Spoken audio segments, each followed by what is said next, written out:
اور اس آیت میں زجاجہ سے مراد، شیشے سے مراد میرے دادا علی ابن ابی طالب کی ولایت ہے۔ وہ شیشہ جو اس چراغ نبوت کو آندھیوں سے بچائے ہوئے، حوادث سے بچائے ہوئے، اگر چراغ نبوت اور چراغ رسالت قیامت تک فروزاں ہے، جگمگا رہا ہے، روشن ہے، چمک رہا ہے، تو علی اور علی کے بیٹوں کی ولایت کی وجہ سے۔ اور پھر جو فرمایا یکادو زیتھا یضیء، قریب ہے، یہاں پروردگار مستقبل قریب کی بات کر رہے ہیں۔ قریب ہے کہ اس شجرہ مبارکہ زیتونہ کا جوہر شعلہور ہو جائے۔ یہ عاشورہ کو بیان کر رہے ہیں، کربلا کو بیان کر رہے ہیں، حسین ابن علی کی شہادت کو بیان کر رہا ہے، لیکن نور کا یہ سلسلہ ذات حسین ابن علی پر پہنچ کر رک نہیں رہا، بلکہ پروردگار نے فرمایا نور علی نور، نور بالائے نور، ایک کے بعد دوسرا نور۔ آیت کے اس ٹکڑے کی تفسیر میں امام موسیٰ کاظم نے فرمایا نور علی نور، یعنی امام بعد امام، امام ایک امام کے بعد دوسرا امام۔ حسین ابن علی کی نسل سے آنے والے یہ 9 امام ہیں۔ بس میرے عزیزو، رک کر آج کی حد تک صرف ابتدائی مفہوم نور سے مراد کیا ہے؟ لغت میں ڈکشنری میں جو نور کا معنی کیا گیا الضوء المنتشر الذی یعین علی الابصار، یہ نور کسے کہتے ہیں؟ نور وہ کی لغت میں جو ڈکشنری میں آپ معنی دیکھتے ہیں، نور وہ منتشر روشنی جو اجسام کی تشخیص میں بشر کی ممد و معاون ہے۔ آپ اس نور کی وجہ سے اگر اندھیرا ہے، اجسام کو تشخیص نہیں دے سکتے کہ یہ چھوٹا ہے، یہ بڑا ہے، یہ قریب ہے، یہ دور ہے۔ اس روشنی کی وجہ سے، اس منتشر روشنی کی وجہ سے اجسام کو تشخیص دیتے ہیں۔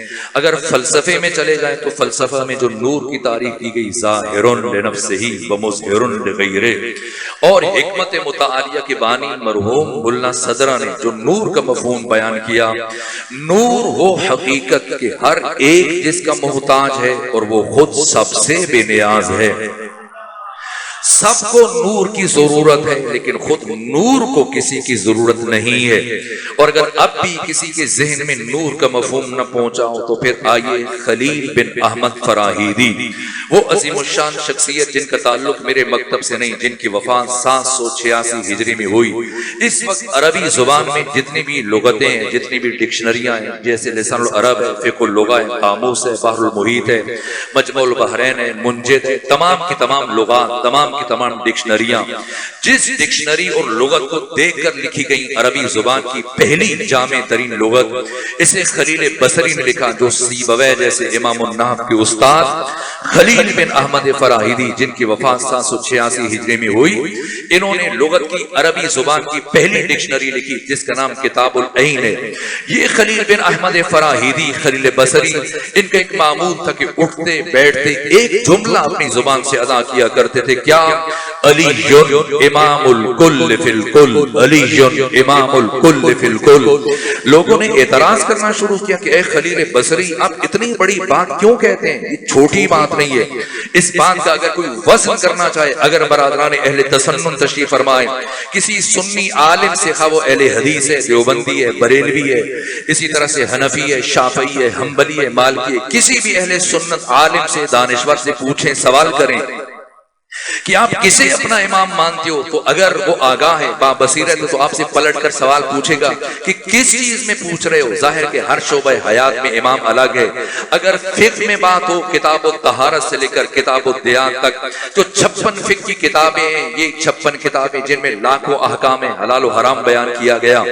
ان 56 کتابوں میں فقہ میں امام الگ ہے، اہل تسنن یا حنفی ہیں یا شافعی ہیں یا حنبلی ہیں یا مالکی ہیں۔ اس میں 4 امام ہیں، امام ابو حنیفہ ہے، مالک ابن انس ہے، امام شافعی ہیں۔ یہ 4 ائمہ، امام ابو حنیفہ، مالک ابن انس، اور اس طرح سے امام شافعی اور احمد ابن حنبل۔ اور اگر اہل تسنن میں سے کسی عالم سے پوچھیں کہ آپ کا حدیث میں امام کون ہے، تو اب امام بدل جائے گا، یا وہ امام اسماعیل بخاری کی اتباع کرتے ہیں، یا امام مسلم بن حجاج کی، یا علی متقی ہندی کی، اس طرح سے باقی ائمہ بدل جائیں گے۔ اور اگر آپ اہل تسنن سے پوچھیں کہ اصول دین میں کسے امام مانتے ہو، تو دنیا کے تمام اہل تسنن یا اشاعرہ ہیں یا معتزلہ ہیں۔ ہر شعبہ حیات میں امام الگ ہے. اب وزن کیجئے گا اور سمجھیے گا. یہ جو خلیل بصری نے مولا متقیان کے متعلق کہا کہ علی امام الکل فی الکل، علی ہر ایک کا امام ہے اور علی ہر ایک میں امام ہے. اس جملے کے وزن کو محسوس کیجئے گا. میری آج کی تمام گفتگو اس ایک جملے پر کھڑی ہے. علی امام الکل فی الکل، علی ہر ایک کا امام ہے اور علی ہر شعبہ حیات میں امام ہے. جب لوگوں کے اعتراضات شروع ہوئے، علماء نے پوچھا کہ آپ اتنی بڑی بات کیسے کہتے ہیں؟ تو خلیل بصری نے، خلیل بن احمد فراہیدی نے اپنی لغت میں کتاب العین کی پہلی جلد کے صفحہ نمبر 28 پر جواب دیا کہ لوگ مجھ سے پوچھتے ہیں اے خلیل بصری مد دلیل علی ان علی، یہ نور کا معنی بیان ہو رہا ہے. اے خلیل بصری مد دلیل علی ان علی امام الکل فی الکل، اے خلیل بصری علی ابن ابی طالب کو امام الکل فی الکل کیوں مانتے ہو؟ تو کیا جواب دیا کہ لأن افتقار الکل الی فی الکل و استغناؤہ عن الکل فی الکل دلیل علی ان علی امام الکل فی الکل. کہ جب میں نے علی کی زندگی کو پڑھا، علی کی حیات طیبہ کے 63 سالوں کا مطالعہ کیا، تو میں نے کائنات کے تمام افراد کو علی ابن ابی طالب کا محتاج پایا ہے اور خود علی ابن ابی طالب کو کائنات کے تمام انسانوں سے بے نیاز پایا ہے. یہ نور کی تعریف ہے. علی کو کسی اور کے دروازے پر نہیں دیکھا گیا، باقی ہر ایک کو علی کے دروازے پر دیکھا گیا. ہر ایک علی کے دروازے پر اعتراف کرتا تھا کہ مم معضلۃ لیس لہا ابو الحسن، پروردگار مجھے کبھی ایسی مشکل میں نہ ڈالنا جس کے حل کے لیے علی ابن ابی طالب موجود نہ ہو. اگر علی نہ ہوتے میں ہلاک ہو جاتا. علی نور خدا ہے اور خدا کا یہ نور، ان 14 کا نور اس عالم ملک میں، اس عالم مادہ میں، اس عالم ناسوت میں، اس عالم ہستبود میں، اس عالم آب و گل میں، اس بزم گیتی اور کائنات، اس دھرتی اور جہان میں، اس دنیا تک منحصر نہیں ہے. اگر کوئی علی اور محمد و آل محمد کو اس زمین اور اس دنیا تک منحصر سمجھتا ہے تو یقیناً جہالت پر ہے، غلطی پر ہے. نام یہ اس عالم ناسوت میں اللہ نے ان 14 کے نور کا نازل ترین رتبہ بھیجا ہے. جس طرح سے قرآن کے خود قرآن مجید کے تعارف میں خود قرآن مجید بیان کر رہا ہے کہ انہو لقرآن کریم فی کتاب مکنون، یہ قرآن لوح محفوظ پر درج ہے. اللہ نے فہم بشر کے لیے اسے لفظوں کے لباس میں، لفظوں کے پیکر میں، اس عالم میں انسانوں کے درمیان بھیجا تاکہ یہ قرآن انسانوں کے لیے لائق فہم بشر کے قابل بن جائے اور انسان سمجھ سکے. چونکہ ہم اپنی باتیں لفظوں کے ذریعے سے سمجھتے ہیں اور لفظوں کے ذریعے سے سمجھاتے ہیں، لیکن قرآن کا وجود اس عالم ناسوت میں منحصر نہیں ہے. اسی لیے اللہ نے ان 14 کے تعارف میں فرمایا اللہ نور السماوات والارض، اللہ آسمانوں کا اور زمین کا نور ہے. یہ زمین اللہ نے ان 14 کو اس زمین کے لیے ہادی، رہبر، امام، معلم اور مرشد بنا کے بھیجا. اس سے بالاتر سماوات، سماوات سے مراد عالم ملکوت، پہلے ملکوت اسفل، پھر ملکوت اعلی، عالم نفس، عالم مثال، اور پھر بیت المعمور، آسمان چہارم، اور اس کے بعد پھر ملکوت اعلی، اور پھر آسمان پنجم، ششم، ہفتم، پھر عرش ہے، لوح ہے، قلم ہے، کرسی ہے، سدرۃ المنتہا. ان 14 کو اللہ نے ہر مرتبے اور ہر مرحلے کے لیے معلم بنا کے بھیجا ہے. جس طرح سے یہ 14 ہمارے معلم ہیں، اسی طرح سے ملائکہ کے معلم ہیں. جس طرح سے یہ ہمارے ہادی ہیں، اسی طرح سے اللہ نے انہیں فرشتوں کے لیے ہادی بنا کر بھیجا ہے. اسی طرح سے انبیاء کے لیے ہادی بنا کر بھیجا ہے. سمجھنا ہے امام اہل سنت جناب سلیمان قندوزی حنفی نے اپنی مشہور کتاب جناب المودہ میں اس حدیث کو بیان کیا ہے کہ آقا ختمی مرتبت فرماتے کہ اللہ نے ہم 14 کے انوار کو ملائکہ کی تخلیق سے 14,000 نوری سال پہلے خلق فرمایا. جب غیر از خدا کچھ نہ تھا تب اللہ نے ان 14 کے نور کو خلق فرمایا.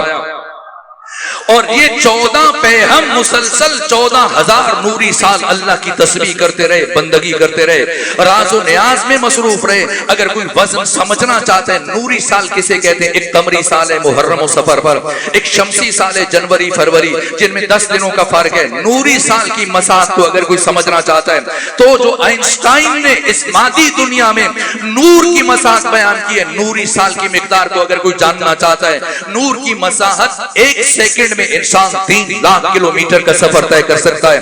یعنی اگر آپ ساہیوال سے اٹھیں اور پوری دنیا کا چکر لگا کے واپس ساہیوال آئیں, دوبارہ جائیں, پھر پلٹ کے آئیں, سیبارہ جائیں, پھر لوٹ کر آئیں, چوتھی مرتبہ, پانچویں مرتبہ, چھٹی مرتبہ, ساتویں مرتبہ, یہ 7 چکر پوری دنیا کے لگائیں گے کتنی دیر میں؟ 1 سیکنڈ میں, 1 لمحے میں, چشم زدن میں, پلک جھپکنے میں.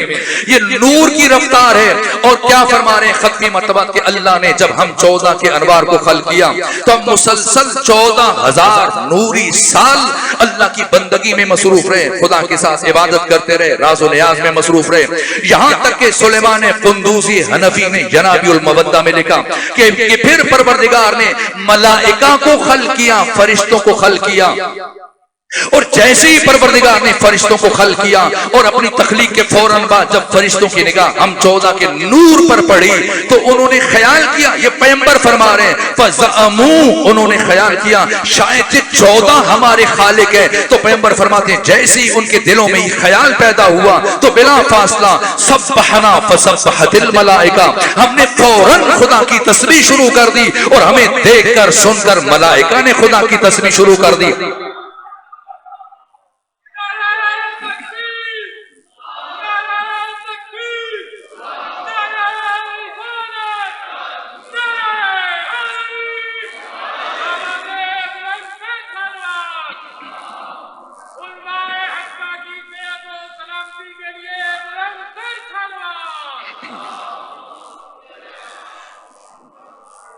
پروردگار آپ کی سماعتوں کو سلامت رکھے. سبحنا وسبحت الملائکہ, ہم نے سبحان اللہ کہا, ہمیں دیکھ کر سن کر ملائکہ نے سبحان اللہ کہنا شروع کیا. حللنا وحللت الملائکہ, ہم نے لا الہ الا اللہ کہا, ہمیں دیکھ کر سن کر ملائکہ نے لا الہ الا اللہ کہا. اس کے بعد ختمی مرتبہ فرماتے ہیں کہ اللہ نے ارادہ کیا کہ وہ جبرائیل کو باقی فرشتوں کا سردار معین کرے, باقی فرشتوں کا رئیس معین کرے. تو حق تعالی نے جبرائیل سے خطاب کیا اور فرمایا بتا من انت و من انا, تو کون ہے میں کون ہوں. یہ سن کر جبرائیل نے عرض کیا کہ انت و انا, تو ہے میں ہوں. یہاں پیغمبر فرماتے ہیں کہ یہ سن کر میرے بھائی علی ابن ابی طالب کا نور آگے بڑھا اور نور علی نے آگے بڑھ کر جبرائیل کو خدا سے بندگی کا سلیقہ تعلیم دیا کہ پروردگار سے کیسے بات کی جاتی ہے. کہا جبرائیل یوں کہو انتا رب جلیل وانا عبدک الدلیل و اسمی جبریل, اور کہا کہ تو رب جلیل ہے, میں تیرا عبد محض ہوں. اور اس کے بعد کہا کہ میرا نام جبرائیل ہے. جبرائیل کا نام جبرائیل کسی اور نے نہیں رکھا, شاگرد مصطفیٰ علی ابن ابی طالب نے رکھا. انہوں نے ملائکہ کو اس طرح سے بندگی سکھائی, عبادت سکھائی, سجدہ تعلیم دیا, خدا سے کیسے گفتگو کی جاتی ہے, تہذیب سخن تعلیم دیا. یہ شرف ہے, یہ ملائکہ کی آخری حد بیت المعمور ہے. کوئی فرشتہ بیت المعمور سے آگے نہیں جا سکتا, یہاں تک کہ تمام فرشتوں کا سردار اور رئیس کون؟ جبرائیل. ختمی مرتبہ کے ہمراہ اس عالم ناسوت سے جب سفر معراج شروع کیا, سارے مراحل طے کرتے کرتے جب جبرائیل امین بیت المعمور تک پہنچے اور پیغمبر یہاں سے آگے بڑھنے لگے تو محسوس کیا کہ جبرائیل رک گئے. استفسار کیا جبرائیل کیوں رک گئے؟ تو جبرائیل نے دست ادب جوڑ دی اور عرض کیا یا رسول اللہ لو دنوت انبلۃ لحترقت, اس سے آگے ایک پورا برابر بڑھوں تو میرے پر جل جائے. یہاں سے آگے ختمی مرتبہ نے یہ سفر تنہا طے کیا اور پھر کہاں پہنچے؟ تمام تر مراحل طے کرتے ہوئے عرش ہے, لوح ہے, قلم ہے, کرسی ہے. عرش کسے کہتے ہیں؟ عرش کسی جگہ کا نام نہیں ہے اور کرسی کسی زمان کا نام نہیں ہے. نہ, منتہائے مکان کو عرش کہتے ہیں, منتہائے زمان کو کرسی کہتے ہیں. جہاں پر زمانے کا تصور ختم ہو جائے اسے کرسی کہا ہے قرآن مجید نے, جہاں پر مکان کا تصور ختم ہو جائے اسے عرش کہا ہے قرآن مجید نے. عرش ہے, لوح ہے, قلم ہے, کرسی, ان سارے مدارس سے مابرا بالاتر پھر سدرۃ المنتہا, جہاں پر کوئی مکان کا تصور نہیں, تمام زمان و مکان سے مابرا بالاتر. اور پھر خدا حقیقت محمدیہ سے متعلق فرماتا ہے 53 نمبر سورہ قرآن مجید کا سورہ مبارکہ نجم آیت نمبر 8, 9, 10. ثم دنا فتدلى فكان قاب قوسين, ثم پھر دنا وہ قریب ہوا, فتدلى اور قریب ہوا. کون؟ مصطفیٰ. کس سے؟ خدا سے. کتنا قریب ہوا؟ فکان قاب قوسین, تو ہو گیا قوس ایک کمان, قوسین دو کمانیں. یہاں تک کہ شب معراج مصطفیٰ خدا سے قریب ہوا. کتنا قریب؟ 2 کمانیں. قاب قوسین، لیکن پروردگار قاب قوسین کہہ کے رکا نہیں. اگر پروردگار رک جاتا مقام مصطفیٰ کی حد معین ہو جاتی. فرمایا او ادنا، یا اس سے بھی کم کا فاصلہ رہ گیا. کتنا کم؟ کون بتائے؟ جبرائیل تو جا نہیں سکتا. اب یا خدا جانتا ہے، یا مصطفیٰ جانتا ہے، یا وہ جانتا ہے کہ جس کے لہجے میں خدا اپنے مصطفیٰ سے گفتگو کر رہا.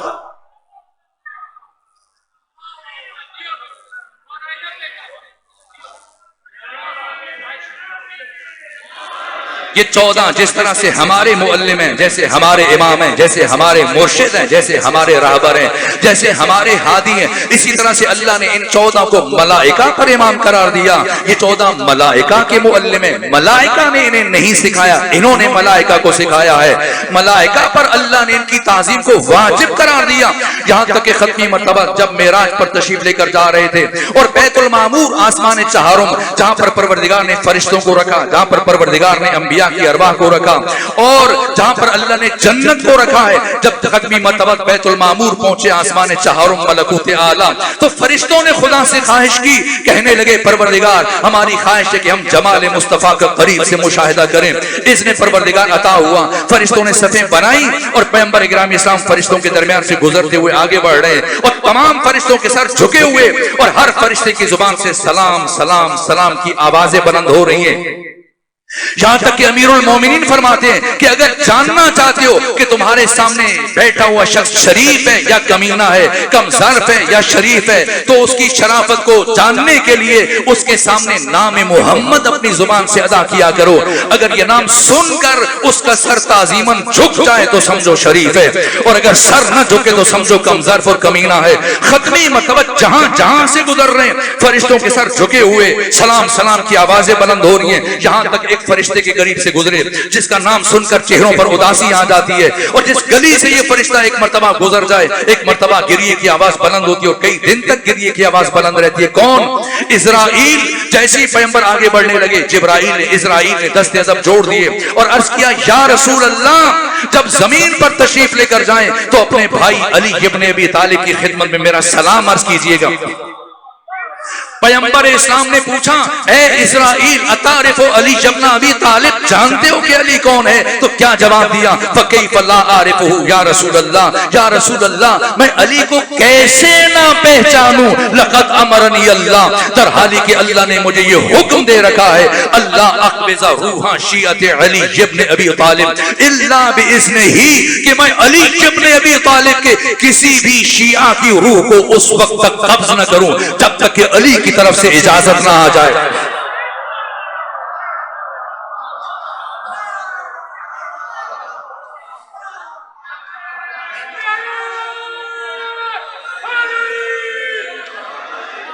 یہ علی کے محب کا مقام ہے، یہ علی کے محب کا شرف ہے، یہ علی کے محب کی عزت ہے کہ اللہ نے علی کے محب اور مومن کی موت اور قبض روح کو علی ابن ابی طالب کی اجازت کے ساتھ مشروط کر دیا. اس کا راز کیا ہے پھر کبھی عرض کروں گا. یہ ملائکہ کے امام ہیں، یہ انبیاء کے امام ہیں. یہاں تک کہ ختمی مرتبہ جب بیت المعمور پر پہنچے تو تمام انبیاء نے آدم سے لے کے جناب عیسیٰ تک سب نے خواہش کی پیغمبر اسلام سے کہ آپ ہمیں نماز پڑھائیے. جناب عیسیٰ نے اقامت کہی، آذان کہی، اقامت کہی. انبیاء نے صفیں درست کی، پیغمبر اسلام نے نماز پڑھائی، اور ہر نبی جب ختمی مرتبہ کو مصافحہ کر رہا تھا تو ہر نبی کی زبان پر ایک جملہ تھا یا رسول اللہ. جب اپنے بھائی علی ابن ابی طالب سے ملاقات کیجیے گا تو ہمارا سلام پہنچائیے گا.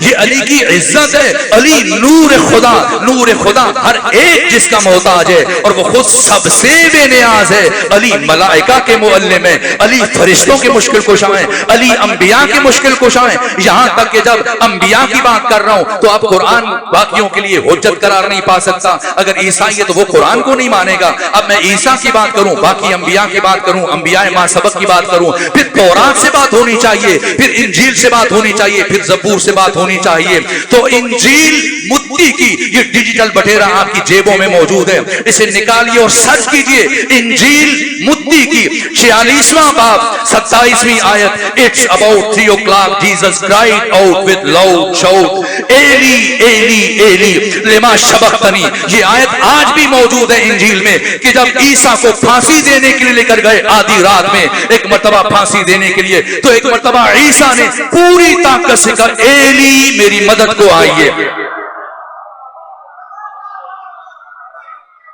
لیکن یہ ایلی کون ہے؟ اس لیے کہ جس طرح سے عربی میں, فارسی میں, اردو زبان میں لفظ ایلی جس طرح سے عربی فارسی اردو زبان میں لفظ علی مولا علی کے لیے بھی استعمال ہوتا ہے, اللہ کے لیے بھی استعمال ہوتا ہے, اسی طرح سے عبروں میں عبرانی زبان میں ایلی کا لفظ اللہ کے لیے بھی استعمال ہوتا ہے, مولا علی کے لیے بھی استعمال ہوتا ہے. تو ممکن ہے کہ عیسائی کہیں اس وقت جناب عیسیٰ اپنے خدا کو پکار رہے تھے. تو اب سنیے زبور کا حوالہ سنیے, جناب داؤد کیا کہتے ہیں کہ it is our duty to revere him whose name is ایلی. یہ ہماری ڈیوٹی ہے کہ عزت کریں اس کی جس کا نام ایلی ہے. لیکن جناب داؤد ہم تو یہ جاننا چاہتے ہیں کہ تورات میں, انجیل میں, زبور میں, آسمانی صحیفوں میں جو لفظ ایلی آیا ہے اس سے مراد کون ہے؟ تو اب جناب داؤد زبور میں فرماتے ہیں کہ this honorable personality is also called as Haider. اس عزت دار شخصیت کو حیدر بھی کہتے ہیں, حیدر بھی کہتے ہیں.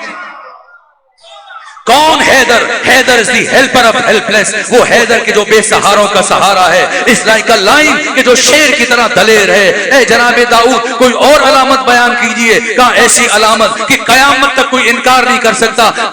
and is to be born in Kaaba, اور وہ ایلی مولود کعبہ ہوگا. اور پھر کیا فرمایا؟ to seek his help. اسی علی سے مدد تلاش کیجئے. جب ہم نے دیکھا کہ انجیل میں جناب عیسیٰ یہ کہہ رہے ہیں ایلی ایلی ایلی لما شبقتنی, اور زبور میں جناب داؤد یہ فرما رہے ہیں to seek his help, اسی علی سے مدد تلاش کرو. تو پتہ یہ چلا کہ یا علی مدد کہنا بدعت نہیں ہے, انبیاء کی سنت ہے.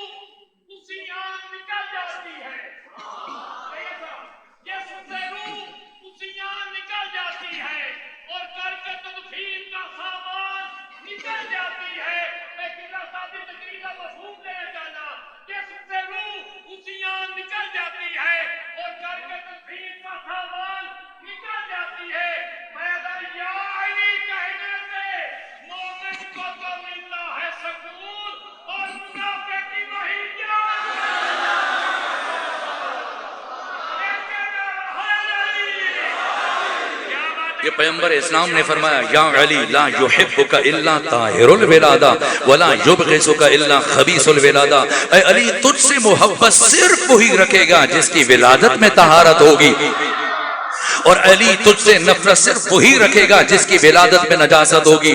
اس لیے صادق آل محمد نے اپنے صحابی ابو بصیر سے ارشاد فرمایا کہ من وجد فی قلبہ محبتنا فلیشکر امہ, کہ جو شخص اپنے دل میں ہم 14 کی ولایت اور محبت کو محسوس کرے اسے چاہیے کہ اپنی پاک تینت ماں کا شکریہ ادا کرے. ابو بصیر سمجھدار تھے, پوچھنے لگے فرزند رسول اگر ماں کا انتقال ہو جائے تو کیا کرے؟ فرمایا اس کی قبر پہ چلا جائے, جا کے فاتحہ پڑھے اور کہے ماں میں تیرا ممنون احسان ہوں کہ تو نے میرے باپ کی امانت میں خیانت نہیں کی. اسی لیے محسن نقوی کہتے ہیں, کیا خوب کا ہے اتنا مختصر شعر لیکن کیا عالی ترین مفہوم. ایک مصرے میں سوال قائم کیا اور دوسرے مصرے میں خود جواب دے دیا کہ اگر کوئی علی کے دشمن کو رضی اللہ کہنا شروع کر دے اور اگر کوئی علی کے دشمنوں کا پرچار کرنا شروع کر دے تو پھر یہ لائق گفتگو نہیں ہے, لائق بحث نہیں ہے, لائق مناظرہ نہیں ہے. مناظرہ اس سے کیا جائے جو غلط فہمی کا شکار ہے. اگر کوئی اس حد تک گر جائے کہ یزید کو رضی اللہ کہنا شروع کر دے, یزید کو رحمت اللہ علیہ کہنا شروع کر دے, اہل بیت کے دشمنوں کو رضی اللہ کہنا شروع کر دے, پھر یہ لائق گفتگو نہیں ہے. گفتگو وہاں نہیں کی جاتی ہے جہاں پر فنی خرابی ہو, گفتگو صرف وہاں کی جاتی ہے, گفتگو صرف وہاں کی جاتی ہے جہاں سامنے والا مخاطب وہ غلط فہمی کا شکار ہو. تو کیا خوب سوال قائم کیا کہ کیوں دشمنی ہے تجھ کو. آپ نے شعر کا تو میں بھی ایک جو مختصر شعر عرض کر رہا ہوں شہید محسن نقوی کا کہ کیوں دشمنی ہے تجھ کو. علی اور حسین سے فرصت ملے تو پوچھ کبھی والدین سے. اسی لیے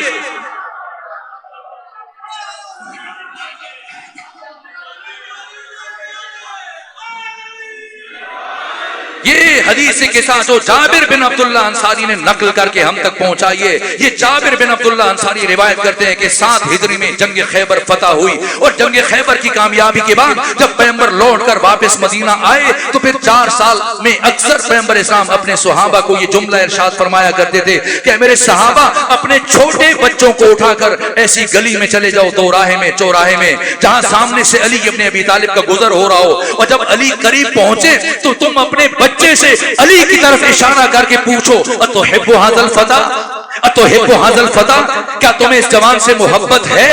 اگر بچہ اس بات میں سارے ہلائے کہ ہاں ہے تو گھر جا کر اللہ کا شکر ادا کرو، اور اگر کہے کہ نہیں ہے تو گھر جا کر اس بچے کی ماں کو طلاق دے دو تاکہ تمہاری بعد میں آنے والی نسل سالم رہ سکے۔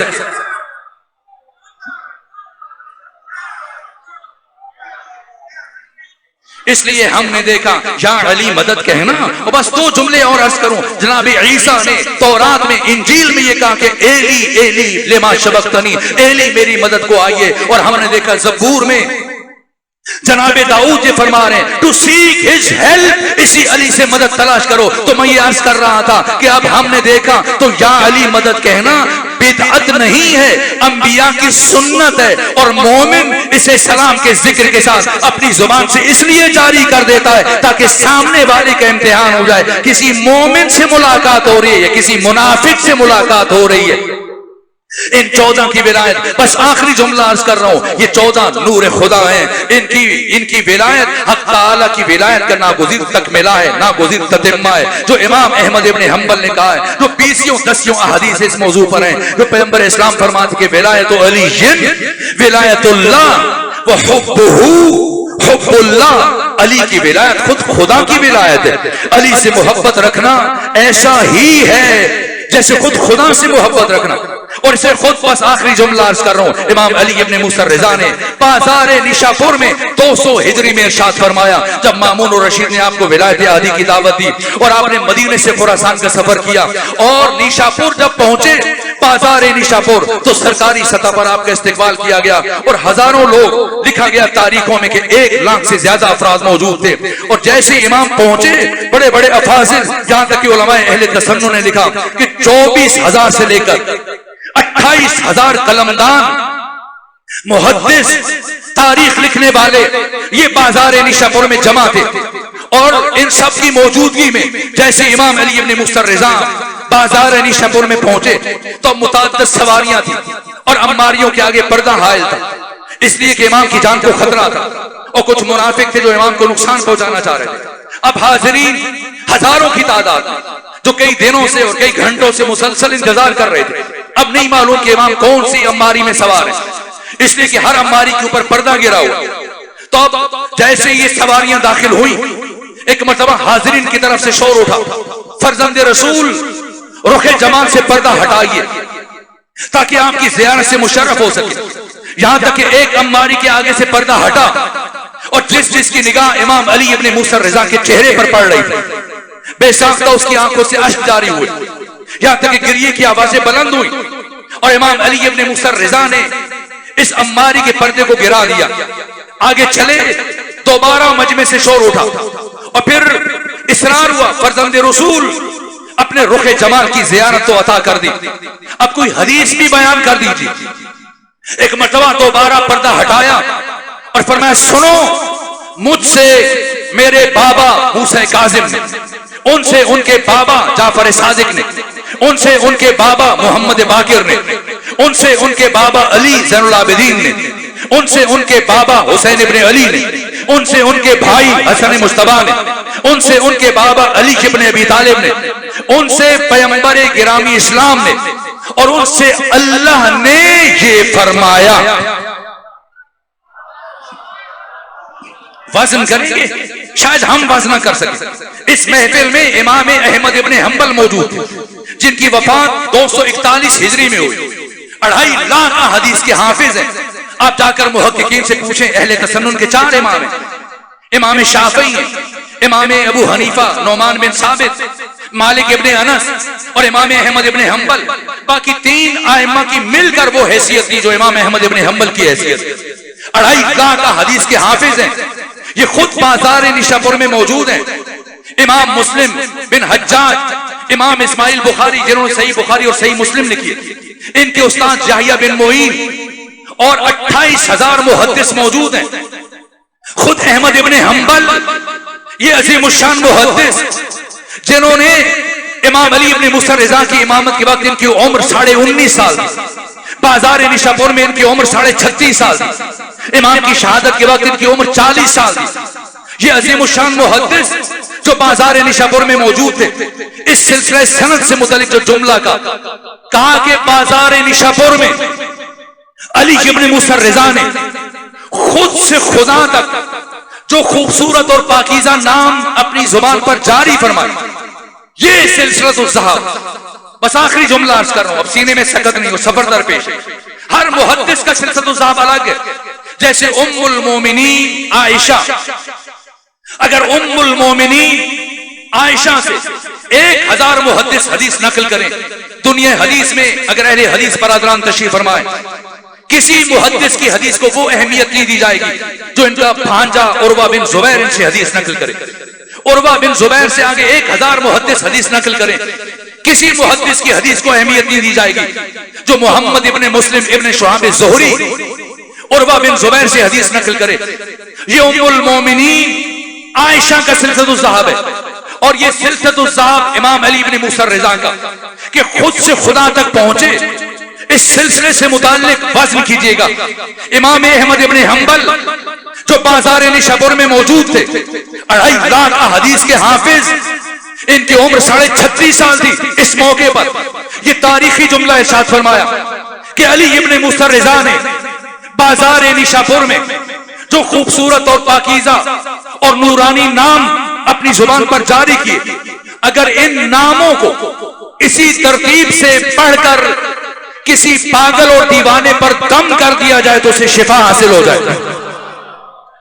اب سمجھیے گا کہ اتنا بڑا سلسلہ سند کیوں بیان کر رہے ہیں. جب آپ سے حدیث کا مطالبہ کیا گیا تو حدیث بیان کریں، نہیں بات اتنی بڑی کہنے جا رہے ہیں جس کے لیے امام نے اتنا عظیم الشان سلسلہ سند بیان کیا.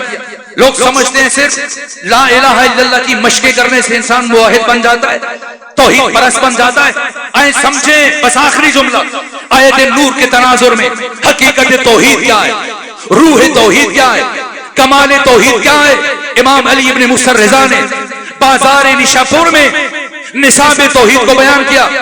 فرمایا سنو، اللہ یہ فرما رہا ہے کلمۃ لا الہ الا اللہ حصنی، کلمہ لا الہ الا اللہ میرا قلعہ ہے. فمن دخل فی حصنی امن من عذابی، جو اس قلعہ توحید میں داخل ہوا وہ میرے عذاب سے بچ گیا. یہ فرمایا، پردہ گرا دیا، لیکن سامنے ساہیوال کے مومنین نہیں تھے، بلکہ کئی دنوں اور گھنٹوں سے انتظار کرنے والے وہ محدث، دانشور، علماء، سکولرز، فقہا سب جمع تھے. ایک مرتبہ اس سوچ میں پڑے کہ صرف اتنی بات کہنے کے لیے علی ابن موسیٰ رضا اتنے بڑے سلسلے سند کو بیان نہ کرتے. یقیناً بات کچھ اور ہے. اسی جیسے امام علی ابن موسیٰ رضا نے پردہ گرایا، پھر سے سوال اٹھا، پھر سے اصرار اٹھا، آوازیں بلند ہوئی، فرزند رسول اپنی گفتگو کو مکمل کر دیجئے، اپنی بات کو مکمل کیجئے. ایک مرتبہ مسلسل اصرار پر تیسری مرتبہ امام علی ابن موسیٰ رضا نے پردہ ہٹایا اور ایک جملہ ارشاد فرمایا، فرمایا بشرطها وشروطها وانا من شروطها. یہ جو اللہ نے فرمایا کہ کلمہ لا الہ الا اللہ میرا قلعہ ہے، جو اس میں داخل ہوا میرے عذاب سے بچ گیا، جہنمی ہونے سے بچ گیا، نجات یافتہ ہوا. اس کی کچھ شرائط ہیں، اس کے کچھ ارکان ہیں. وَأَنَا مِن شُرُوطِهَا، ارکان توحید میں سے، شرائط توحید میں سے ایک شرط میں علی ابن موسیٰ رضا ہوں. اب سمجھنا ہے، لوگ سمجھتے ہیں شاید لا الہ الا اللہ کی مشقیں کرنے سے اللہ ہو کا ورد کرنے سے انسان موحد بن جاتا ہے، توحید پرست بن جاتا ہے. تو سنیں مصباح الہدایہ میں خمینی بت شکن نے، شمیم ولایت میں آیت اللہ جوادی عاملی نے، آیت اللہ حسن زادہ عاملی نے، آیت اللہ وحید خراسانی نے، بڑے بڑے فقہاء عرفاء محدثین نے امام کے کلام کی تفسیر میں بیان کیا کہ علی ابن موسیٰ رضا کیا بیان فرما رہے ہیں؟ لا الہ الا اللہ توحید ہے لیکن کمال توحید نہیں ہے. یہ توحید کا نقطہ آغاز ہے. کمال توحید کیا ہے؟ کمال توحید اللہ کی وحدانیت کے اقرار، اظہار، اعتراف کے بعد ان 14 کی ولایت مطلقہ کو کما حقہ تسلیم کرنا، یہ توحید کا کمال ہے. پھر کفر کیا ہے اور شرک کیا ہے؟ اللہ کا یا اللہ کے بعد ان 14 میں کسی ایک کا انکار، ان 14 میں سے کسی ایک کے ساتھ دشمنی، بغض، عداوت، یہ کفر ہے. کفر اور شرک کیا ہے؟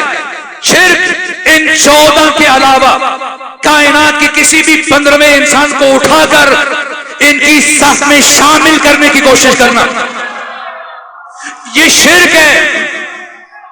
یہ شرک ہے. ان کی ولایت حق تعالی کی وحدانیت کا ناگزیر تتمہ ہے، ناگزیر تکملہ ہے. ان کی مشیت خدا کی مشیت ہے. یہ امام صادق نے فرمایا اصول کافی میں، نحنو واللہ مشیت اللہ، اللہ کی قسم ہم 14 مشیت خود اپنی آنکھوں پر پٹی باندھ کر اپنے بیٹے اور غلام کے ہمراہ حسین ابن علی کی بارگاہ میں گئے اور دست ادب جوڑ کر عرض کیا، فرزند رسول کیا میری توبہ قبول ہو جائے گی؟ کیا خدا مجھے معاف کر دے گا؟ چاہے تلاش کریں 56 کتابیں مقتل کی، منہاج الدموع، دمت الثاقبہ، نفس المحموم، اللہوف. کوئی اور ہوتا کہتا اچھا میں تمہاری دعا کروں گا، امید دلاتا. لیکن یہ حسین ہے، اللہ کی مشیت کا ظرف، خود ارادہ خدا، خود مشیت خدا. جیسی ہور نے بارگاہ حسینی میں عرض کیا، فرزند رسول کیا خدا مجھ سے راضی ہو جائے گا؟ کیا اللہ میری توبہ قبول کر لے گا؟ کیا خدا مجھے معاف کر دے گا؟ لبھائے حسینی میں جنبش پیدا ہوئی. فرمایا ہور جا، اللہ نے تجھے معاف کیا. حسین ارادہ خدا، حسین مشیت خدا، حسین رضا خدا. یہ 14 خود خدا کی رضا ہے، یہ 14 خود خدا کی مشیت ہے، یہ 14 خود خدا کا ارادہ ہے. ان سے مانگنا ایسا ہی ہے جیسے خود خدا سے مدد طلب کرنا. اس لیے کہ خدا نے معین کیا آپ کی مرضی، کہیے یا اللہ مدد. اگر جی چاہتے ہیں نبی سے مانگے، کہیے یا نبی مدد. اگر جی چاہ رہے علی سے مانگے، کہیے یا علی مدد. اگر کسی کا جی چاہتے ہیں وہ امام زمانہ سے مانگے، کہیے یا مہدی مدد. جس سے بھی مدد مانگے مدد مل جائے گی. اللہ سے مانگے تب بھی ملے گی، نبی سے مانگے تب بھی ملے گی، علی سے مانگے تب بھی ملے گی، سیدہ سے مانگے تب بھی ملے گی، مہدی سے مانگے تب بھی ملے گی. جس سے بھی مدد مانگے گا مدد مل جائے گی.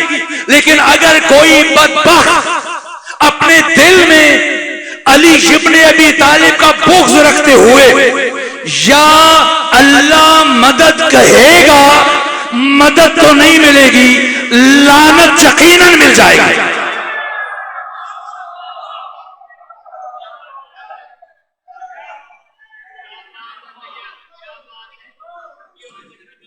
پروردگار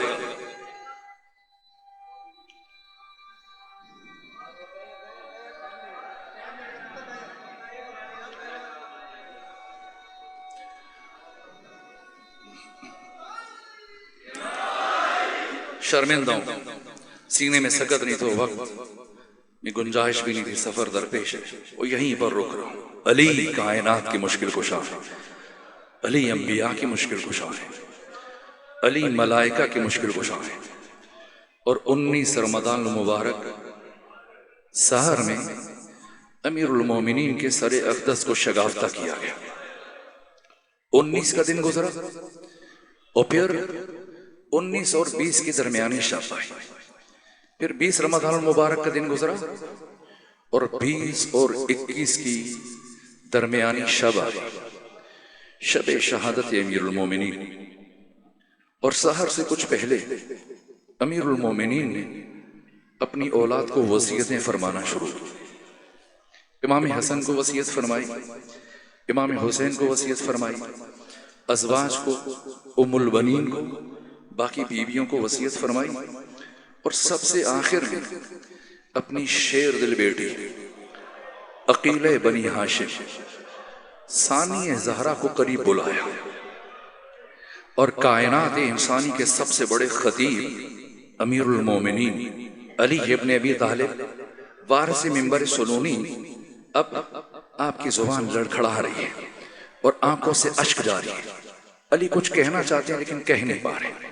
پھر اشارہ کیا بیٹی زینب اور قریب آ جائے، یہاں تک کہ کہا اپنا کان میرے دہن کے قریب لے آئے، اور پھر کچھ وصیتیں فرمائی جس پس ایک جملہ تھا کہ مجلس مکمل ہو جائے، جس کے بعد مولا متقیان کی شہادت ہو گئی. اور پھر 20 سال گزر گئے. 40 ہجری میں حضرت کی شہادت ہو، اور پھر 20 سال گزر گئے. پھر 61 ہجری کربلا، پھر کوفہ، پھر شام. مسلسل 19 دن کا سفر کیا بی بی، کربلا سے کوفہ، کوفہ سے شام. پھر 3 دن آپ کو شام شہر کے دروازے پر بٹھایا گیا. 3 مرتبہ سورج کو طلوع ہوتے ہوئے دیکھا، 3 مرتبہ سورج کو غروب ہوتے ہوئے دیکھا. 15 آذانیں سنی. بازاروں کو سجایا جا رہا تھا، درباروں کو سجایا جا رہا تھا. پھر علی کی شیر دل بیٹی کو باقی اسیروں کے ساتھ بازاروں سے گزارا گیا. اتنے سخت مناظر ہیں کہ وہ مصائب میں نے آج تک نہیں پڑھے. گلیوں سے گزارا گیا اور گھروں کی چھتوں سے پتھروں کی بارش کر دی گئی. کتنے پتھر مارے گئے. ایک صحابی رسول جن کا تعلق شام سے تھا، جن کا نام ہے سعد ابن سال الساعدی، یہ اس وقت کوفہ میں شام میں موجود نہیں تھے. وہ کچھ مہینوں کے بعد جب واپس آئے تو انہوں نے جب شام کی گلیوں کی دیواروں کو دیکھا، پوچھا اہل شام کیا اب تم جانوروں کو گلیوں میں ذبح کرتے ہو؟ کہ نہیں، گلیوں میں تو ذبح نہیں کرتے. کہ پھر یہ دیواروں پر خون کیسا ہے؟ کہ صحابی رسول ان گلیوں میں کسی جانور کو ذبح نہیں کیا گیا، بلکہ ان گلیوں سے محمد و علی کی بیٹیوں کو گزارا. اتنے پتھر مارے گئے کہ ثانی زہرا کے لیے چلنا مشکل ہو گیا. میں نے پڑھا ہے ثانی زہرا کوہنیوں کے بل چلی، لیکن رکی نہیں، آگے بڑھتی چلی گئی. یہاں تک کہ سارے سفر میں پہلی مرتبہ علی کی شیر دل بیٹی عصمت صغرا عقیلہ بنی ہاشم ثانی زہرا ایک مقام پر رکی. یہ کون سا مقام ہے؟ یہ یزید کے دربار کا دروازہ. ثانی زہرا جب یہاں پہنچی تو زمین پر بیٹھ گئی. جیسے بی بی زمین پر بیٹھی، سید سجاد آگے بڑھے. پوچھا پھوپھی اماں گھبرا گئی، پریشان ہے؟ فرمایا نہیں سجاد میں گھبرائی نہیں. کہ پھوپھی اماں پھر کیوں بیٹھ گئی ہیں؟ کہ سنو سید سجاد، آج سے 20 سال پہلے 40 ہجری میں جب میرے بابا علی کے سر اقدس پر ضرب لگی تھی اور شب شہادت جب سب سے آخر میں میرے بابا نے مجھے اپنے قریب بلایا تھا تو میرے کان میں کچھ وصیت فرمائی تھی. پھر میرے بابا کی شہادت ہو گئی تھی. پھر 20 سال بنو ہاشم کی خواتین مجھ سے پوچھتی تھی اے ثانی زہرا وقت آخر آپ کے بابا علی نے آپ کے کان میں کیا کہا تھا؟ کہا بیٹا سجاد میں نے کبھی کسی کو کچھ نہیں بتایا، آج زندگی میں پہلی مرتبہ آپ کو بتانے لگی. میرے بابا علی نے مجھ سے یہ کہا تھا اے بیٹی زینب تجھے اپنی زندگی میں ایک دن ننگے سر یزید جیسے شرابی کے دربار میں جانا پڑے گا. اے بیٹی زینب تجھے اپنی زندگی ایک دن ننگے سر یزید جیسے شرابی کے دربار میں جانا پڑے گا. اور بیٹی زینب جب ایسا وقت آ جائے تو گھبرانا نہیں، پریشان نہیں ہونا. میں علی وعدہ کرتا ہوں میں آؤں گا تجھے اپنے ساتھ لے کے جاؤں گا. کائنات کے مشکل کشا علی ابن ابی طالب نے اپنی بیٹی زینب کے ساتھ وعدہ کیا میں آؤں گا تجھے اپنے ساتھ لے کے جاؤں گا. کہا سید سجاد میں گھبرائی نہیں, میں پریشان نہیں, میں اپنے بابا علی کا انتظار کر رہی ہوں. یہاں تک کہ کچھ لمحے گزرے تھے اور ثانیہ زہرا یہ کہتے ہوئے اٹھ کر کھڑی ہوئی, السلام علیکہ یا ابتا, السلام علیکہ یا امیر المومنین. اس کے بعد بی بی یزید کے دربار میں داخل ہوئی. میں دست ادب جوڑ کر یہ خود بارگاہ امیر المومنین میں سوال کرتا ہوں, آپ نے کسی اور مرحلے کے لیے ایسا وعدہ نہیں فرمایا. امام حسین کی شہادت خود قیامت کا مرحلہ تھا, علی اکبر کی شہادت خود قیامت کا مرحلہ تھا. اس سارے سفر کا ایک ایک لمحہ قیامت کا تھا. کسی اور مرحلے کے لیے ایسا وعدہ نہیں کیا. کیوں یزید کے دربار کے دروازے کے اس مرحلے پر فرمایا کہ میں آپ کو لینے کے لیے آؤں گا. بس اب تفصیلی مصائب سنیں گے. میں ایک جملہ عرض کر رہا ہوں تاکہ مجلس مکمل ہو جائے. جب سیدہ زہرا کی شہادت ہوئی تھی اور غسل و کفن کے بعد مولا متقیہ نے باری باری بچوں سے فرمایا تھا. سب سے پہلے حسن سے کہا تھا بیٹا حسن آئیں, آ کر آخری مرتبہ اپنی ماں فاطمہ کے چہرے کی زیارت کر. اس کے بعد امام حسین کو بلایا تھا, تفصیلی روایت. پھر امام حسین نے اپنی مادر گرامی کے چہرے کی زیارت کی. پھر جناب فضہ سے کہا جناب فضہ جائیں میری بیٹی زینب سے کہیے ان کی ماں فاطمہ کا جنازہ لے کے جا رہے, آ کر آخری مرتبہ اپنی ماں فاطمہ کے چہرے کی زیارت کر. سنیں گے یہ بات سن کر ثانیہ زہرا نے زینب کبریٰ نے جناب فضہ کو کیا جواب دیا تھا. کہا تھا اماں فضہ پہلے بابا سے کہیے وہ اس حجرے سے باہر تشریف لے جائے. پہلے بابا سے کہیے وہ اس حجرے سے باہر تشریف لے جائے, اس لیے کہ جب میں اپنی ماں کی میت پر جاؤں گی مبادا گریہ کرتے ہوئے میرے سر سے ردا سرک جائے تو مجھے اس حالت میں اپنے بابا کے سامنے جاتے ہوئے شرم محسوس ہوتی ہے. گریہ اس لیے اور علی اس لیے وعدہ فرما رہے ہیں کہ جو بی بی 5 برس کی عمر میں اپنے بابا کے سامنے جاتے ہوئے شرم محسوس کر رہی ہے, اللہ جانے ننگے سر یزید جیسے شرابی کے دربار میں کیسے جائے.